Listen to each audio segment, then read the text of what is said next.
Sveiki, sveiki, mano mylimi žmonės. Labai pasiilgau ir nusprendžiau padaryti įrašą. O tas įrašas kilo vien dėl to, kad pasijaučiau labai tokia liūdna, kada vyksta aplinkui karai, kada vėl žmogus yra tiesiog tokioj būsenoj streso, galbūt neiškumo. Ir tai, atrodo, privedė prie tos temos, apie ką šiandieną norėčiau pakalbėti. Labai dėkoju, kurie radot laiko tiesiog pažiūrėti galbūt tą trumpą mano pranešimą. Aš esu žmogus tikrai norintis kažkuom tai dalintis daugiau gal negu eilinis kitas, todėl kad turėjau irgi tokią labai patirtį nemažą streso, kurį sugebėjau įvaldyti dabar ir išmokau atskirti meilę ir stresas. Ir kaip ta meilė man atėjo savo, kada viską praradau. Tada supratau, kodėl tai yra du lyg tai nesuderinami dalykai. Ir tai būtų kaip ir mano istorija tokia, kuri man davė šiandieną tokį suvokimą, pakalbėti apie išlikimo stresą. Pasirodo, aš visą laiką jaučiau tokį išlikimo stresą. Jis buvo atėjęs į mano gyvenimą dėl to, kad dirbau darbą labai atsakingą, dabar pasikeičiau į kitą misiją, bet tas darbas ir yra tarnauti žmogui, esu medikas. Ir kita pusė palietė irgi labai didelę meilę ir atsakomybę prieš žmogų. Ir tai buvo labai man sunku, todėl kad tai buvo toks išlikimo stresas, galvoti apie pajamas, galvoti, ar vaikas mano pasveiks, ar aš pati atlaikysiu tokį krūvį, tokį stresą, ar kaip aš sakau, ar pavyks man visą laiką tai būdavo, ar aš atlaikysiu tiek, kiek užkrovė man tas dievulėlis nešti. Bet sako, neužkrauna be reikalo tam, užkrauna būtent tam, kuris, paneš tiek matomai, nes bet kam kitam neužkrauna, užkrauna tam žmogui, kuris tikrai gali panešti, reiškia, tuom tu esi kažkur arčiau Dievo jau. Tai tokia filosofija irgi galbūt leidžiama man dabar savo pafilosofuoti. Tai buvo toks išlikimo stresas manyje ir tai buvo lyg tai nuginkluotas žmogus. Aš taip jaučiausi, kad aš kiekvieną kartą esu kažkokia nuginkluota. Ir meilė yra stipriai susijusi su tuo išlikimo stresu. Nes kai kūnas yra pavojaus režime kažkokiam tai, nerime dėl kažko tai, tiesiog meilę jausti ir kurti tampa labai labai sunku. Ir tai buvo tai, kad aš pradėjau mąstyti, kas tai yra ir kai veikia išlikimo režimas manyje. Tai smegenys orientuojasi į saugumą, ne į artumą, suprantat? O meilė juk jinai reikalauja to artumo, bet būnant tam išlikimo strese, aš visą laiką atstumdavau tą artumą. Ir įsijungdavo tokia kontrolė, įtarumas arba atsitraukimas, nes taip veikia būtent tas išlikimo stresas. Mažėja gebėjimas pasitikėti, o kūnas dažniau jaučia įtampą, neišvelnumą. Nebelieka, atrodo, suvokimo, kad ta meilė, kada tau yra toksai sunkus periodas, atrodo, kur jinai, nes nebe pirmoj vietoj jinai atrodo jau tiesiog. O meilė juk reikia saugumo. Ir aš pasidariau tokia pažeidžiama, nes aš supratau, kad tas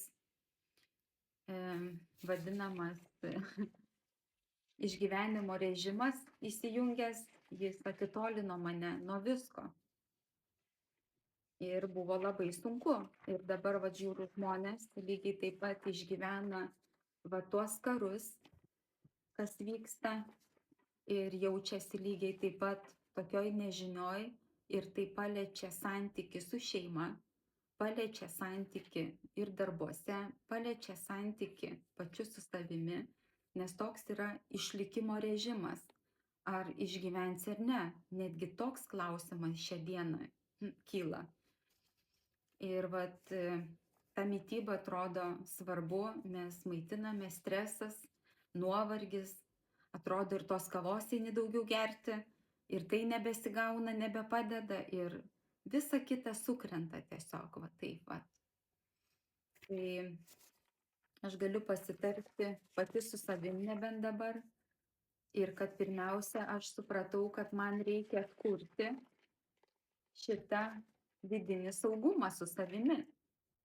Išmokti nuraminti kūną, atpažinti, kada reaguoti į baimę, o kada reaguoti į ramybę. Ir meilė būtent klesti ne iš baimės, o iš ramybės. Tai kol mūsų kūnas, organizmas yra tokiam budinčiam, nubudinčiam režime, toks išlikimo, tokioj streso būsenoj, ką pirmiausia reikia padaryti, tai negailėti savo, įdėti į savo kūną medžiagų, kurios padaro stiprią nervų sistemą. Ir kada nusilpsta imunitetas, mums labai daug išsiderina gyvybiškai svarbių grandžių mūsų organizme. Ir tai paliečia į nemigą, tai paliečia į virškinimą, tai paliečia į tokią jautrią nervų sistemą, ir mums reikia mokėti ją išsaugoti. Tai visų pirma, kad virškinimas yra susijęs labai su mūsų centru galva, smegenim tiesiogiai, centriniais nervų centrais. Tai bendras ryšys yra, tai jeigu mes stresuosime pastoviai ir būsime tame išlikimo režime, tai visą laiką reaguos ir mūsų neigiamai žarnynas. Mums reikia tiesiog apraminti tas grandis, būti tokioj galbūt ramybėj pačiam su savimi, įdėti papildų vitaminų, galbūt net ir grynas oras, kažkoks važiavimas dviračiu, ėjimas kažkur tai į pirtis, į bendruomenę, būrimasis. Tai yra taip pat labai labai svarbu. Ir kai mes, atrodo, galime daug suvokti, paplanuoti, bet kartais nebelieka jokių vizijų.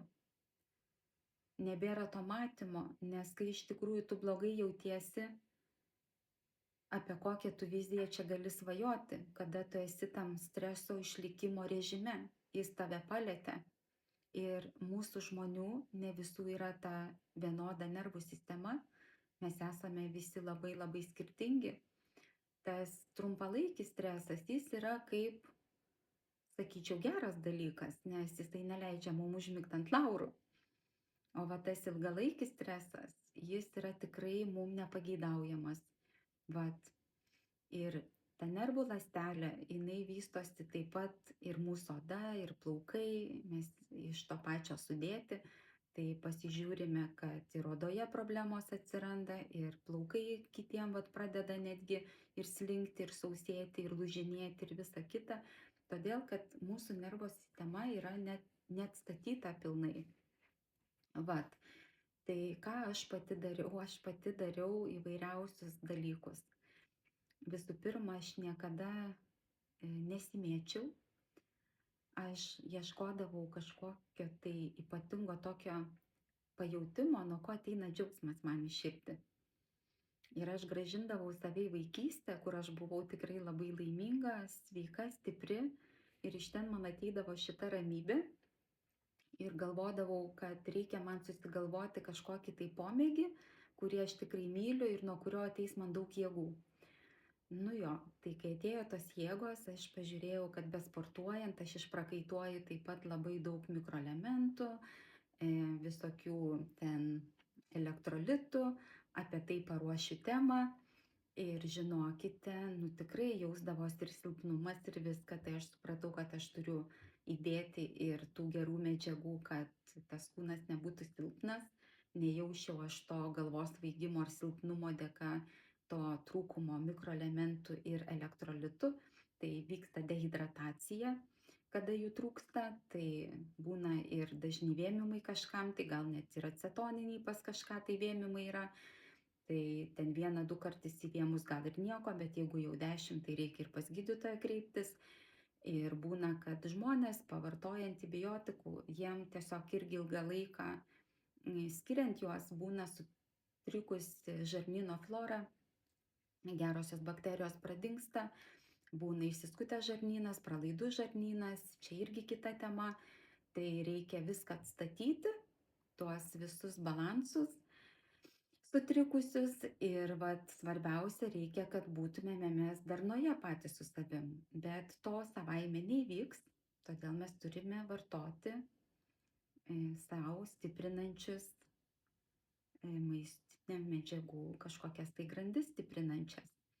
Tai aš siūlyčiau pasidomėti galbūt arba mano laidą toliau paklausyti apie mikroelementus ir elektrolitus, kas tai yra maistinės medžiagos, kaip jos yra naudojamos, vartojamos. Tai yra maistas ląsteliai, kaip sako, ląstelė tai yra mūsų elektrinė, kur užkuriama visas energijas. Ir taip yra mikroelementai labai svarbus prie fermentų skaldymo, prie augimo ir prie kitų dalykų. Tai aš save atsistačiau su tokia leveitų gėrimu dabar, jisai man labiausiai tiko paskutiniu metu. Aš vartoju Neolife kompaniją labai daug metų ir susitvarkiusi esu savo silpnas grandis vadinamas ir jau nesu tame streso išlikimo režime. Kada man sustiprėjo nervų sistema, man atsistatė ir virškinimo sistema, kada susireguliavo visi kiti, dehidratacijų nebeliko, mikroelementai yra santykyje darnoje su elektrolitais. Užtenka man energijos nuo ryto iki vakaro, todėl kad eleveitas yra skystosios skaidulos. Tai yra dehidrataciją atstatantis produktas, tai yra magnis, kurio mums reikia, tai yra vitaminas D, kurio mums reikia. Yra taip pat folinė rūgštis, kuri valo kepenis, tai mūsų, kaip sakant, laboratorija yra. Taip pat yra vitaminas C, taip pat yra žalioji arbata antioksidantas, kuris irgi yra labai labai svarbus prie mikroelementų ir prie elektrolitų reakcijų, tai jis irgi yra labai reikalingas. Paskui yra pagrinde ir nervų sistemai B12, B6, B8, B4 cholinas, kuris atsakingas už nervinius impulsus. Tai jūs įsivaizduojat, vat šitoj vienoj mažoj stikliniai atrodo skanaus gėrimo, aš užsikraunu save visai dienai, nuo ryto iki vakaro. Aišku, ten yra dar tokia kaip ir rizikos grupė žmonėm, kurie galbūt turi per didelį kraujospūdį, tai jiem nepatartina vartoti jo daug arba vakare tiesiog, arba moteris, kurios planuojasi arba jau yra tokiam nėštumo periode, tai ten irgi tokia šiek tiek kaip kontraindikacija, bet visiems kitiem tai yra tiesiog energijos eleksyras, meilės ir pilnatvės darnos su savimi, toksai labai fainas gėrimas. Ir vat būtent eleveite yra pas mus tie elektrolitai, suprantat, ir mikroelementai. Tai aš jį tiesiog dievinu, siūlau ir jum ir laukiu komentarų. Nu, jeigu buvo reikalinga kažkam išgirsti, tai esu labai labai dėkinga. Tikrai žmonės klausia įvairių klausimų. Nebūna kvailų klausimų, būna galbūt nežinojimas, bet mes turim galimybę užduoti klausimą ir gauti atsakymą. Ir dar visų pirma galima ir patikrinti, nes nebūkime tie fanatikai, viską tikrinkime. šiais laikais yra labai didelės galimybės sužinoti tam tikrus įvairius atsakymus ir tikrai būti ramiam ir negyventi tam streso išlikimo periode.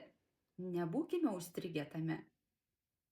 Tai rašykit, aš tikrai esu už tai, kad mes vienas kitą suprastumėm, padėtumėm ir būtumėm pilnatvėje. Tai laukiu jūsų komentarų, esu be galo dėkinga, kad galiu bendrauti ir esu rami, pasiruošusi padėti ir jum. Taip kad būkim ant ryšio, lauksiu jūsų žinučių. Jeigu buvo naudinga, tai pasidalinkit. Ačiū labai.